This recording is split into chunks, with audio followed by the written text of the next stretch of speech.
Welcome to The Exchange. I'm Rob Cox. Today we're talking with Michael Grunwald, author of the book, The New Deal, about the real impact of the stimulus bill and what it might tell us about the future policies of President Obama should he be elected again. So in exploring this topic, tell me what you think you've learned that could actually help us to understand how he deals with this huge issue about a grand compromise on budgets, entitlements, taxes, which I think is going to be the legislative priority for any new president. Sure. Well, I think probably the two takeaways you'd want from my book would be partly about Obama and partly about the Republicans. Right. Now, Obama kind of, not to undersell my book, he comes off a little bit sort of the way he presents himself as this left of center, pragmatic technocrat who isn't going to let the perfect be the enemy of the good. He sort of wants more stimulus while the economy is still lame. And then he would like a long-term deficit deal. But he's basically a guy who does deals, is what you're trying to say. He'll meet in the middle, as it were. He'd like to. He'd like to. And he was able to on the original stimulus. He picked off a few Republicans, and he ended up putting in $800 billion worth of stimulus, then another $700 billion while Democrats still controlled Congress, which ended up, certainly didn't produce a magnificent economy, but it prevented a depression, and we ended up with at least modest growth at a time when other countries around the world were struggling. Then when Republicans took over the House in 2010, and they were pushing for the kind of austerity that you've seen in Great Britain and in Spain, which has led to double-dip recessions, he sort of held the line on that, tried to find a kind of long-term deficit reduction deal, but really wasn't able to find one. So I think you'd see him. And that's the Simpson Bowles, essentially the Simpson Bowles and the deficit commission. That something along those lines, where he wouldn't want to pull the rug out from the economy right away, but he clearly is willing to do some kind of deal as long as it includes some kind of tax increase on the upper income people, and doesn't cut too deeply into the kind of things he really cares about that he did in the stimulus, like clean energy, education, healthcare reform, health IT, the sort of futuristic stuff, broadband, investing in the future through research. But the Republicans, they didn't play. I mean, one of the things your book makes very clear is from day one. I mean, from after the election, even before election, day one.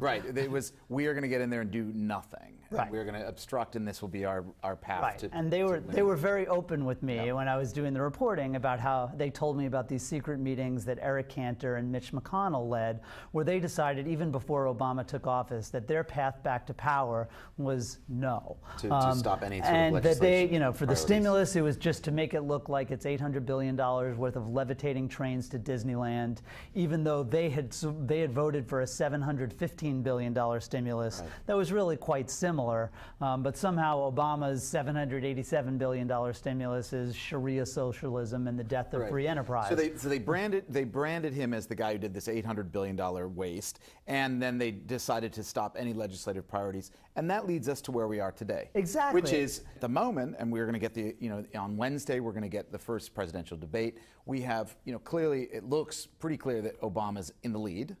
Sure. So despite all of this, despite being the party that said no, here's where they stand. I mean, it may not be a winning strategy. This terribly unpopular stimulus, then followed by a terribly unpopular auto bailout, followed by an even more unpopular health care reform, and then, oh my God, cap and trade. And here's this guy still might end up getting reelected, even though unemployment's been over 8% for 4 years. Look, if he is reelected, well, one thing we'll know is that the Republicans' top priority will no longer be, as they've said publicly, denying Obama a second term. Their incentives are going to change, right? I mean, there's going to be jockeying for 2016. Some people might see, some upside in trying to cut a deal with the president. Maybe some of the governors. Exactly. So you can see that certainly the incentives will start to change. The other good news is that their opposition to things like, stimulus and investing in innovation and investing in education and investing in infrastructure, it was clearly just cynical. These are things that they had always supported in the past, had always had bipartisan support. Health IT, the smart grid. It wrapped into this grand strategy. Once it became Obama's, then it was no good. Okay, now let's project out. Let's say it's January. Sure. Assuming we've got we've got President Obama on a second term. We've got more or less the same composition on Congress. Maybe a little bit of difference in the Senate, but the House will still be Republican. We've got this fiscal cliff stuff. Either we've gone over it or we've essentially put a patch on it for a couple of months. Exactly. That's the, Either way, it means whoever gets into the Oval Office has got this one big legislative priority, which is trying to figure out some sort of deal on entitlement spending, taxation. Based on your work on the stimulus, how would the Obama 2.0 administration deal with this? Well, my book suggests that they're not quite as naive about negotiating with the Republicans as been right. suggested in the past, and it's not a coincidence that this guy who had really didn't usually have 60 vote majorities in the Senate, but was still able to pass some really transformative legislation.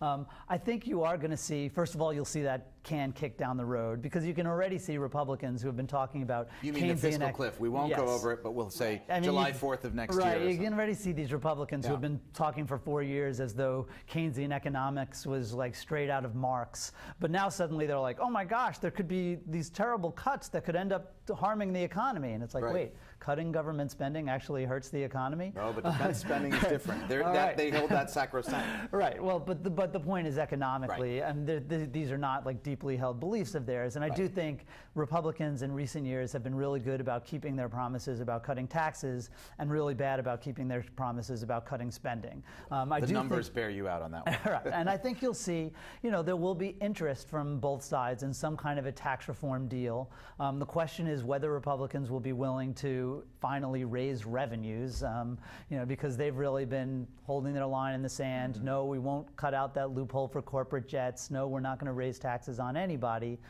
That's been a stumbling block. And then the question will be, what's Obama willing to cut? I think he's shown some willingness to deal with entitlements. He's, as we now see on Mitt Romney's ads, he cut $700 billion out of Medicare, right? At the same time, he was supposedly not willing to deal with entitlements. I think he's certainly willing to look at Medicaid. I mean, if you think about it, the numbers don't work. Whether you're whatever bipartisan, whatever side of the aisle you're on, if you do the numbers, you look at it, it doesn't work. We're basically insolvent over time, and not that far away. So it is a legacy-setting move for any president, whether it's Romney or Obama.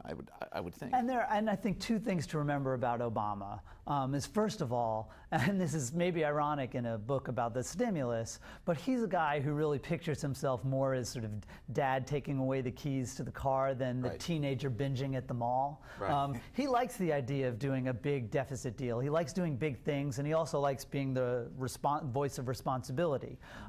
Then point number two is that in Obama world, and I think in most wonk world, the problem is healthcare costs. That is for the long-term budget as it going forward. That has to be we have this imbalance between spending and tax cuts, but it's essentially like we need more revenues in some way, whether it comes from magical growth or it comes from taxes on the rich. They're going to need some kind of revenues, and they're going to have to do something about healthcare costs. And so that's why you could see him dealing with a Chris Christie or who might be interested in doing something on Medicaid costs when Washington Republicans have been reluctant to deal. Now, you also had a piece in Time Magazine, a cover story recently.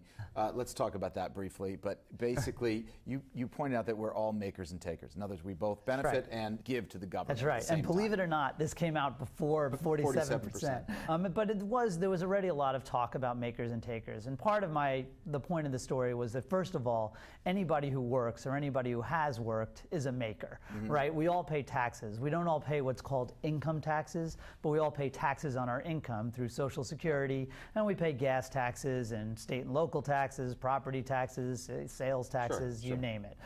So in that sense, we're all makers. But I wanted to point out that we're also all takers, not just people who are poor. I wrote about how I live in subsidized housing because I have a home mortgage interest deduction. I have subsidized health care because I get my health benefits through my employer. I get tax credits for my kids, for my nanny, for the money I save in my 401k. These are all breaks that are given to us. Because I'm an author, I get to deduct business expenses that IRS. I'm very conservative, but you can see that there all these different ways that people think of, like, oh, there's a, we're really proud of our making, but we're kind of blind to our taking. There's a way that 100% of the country are takers. Not just just the 47%. That most of our tax money goes towards defense, Medicaid, Medicare, and Social Security, stuff that people like.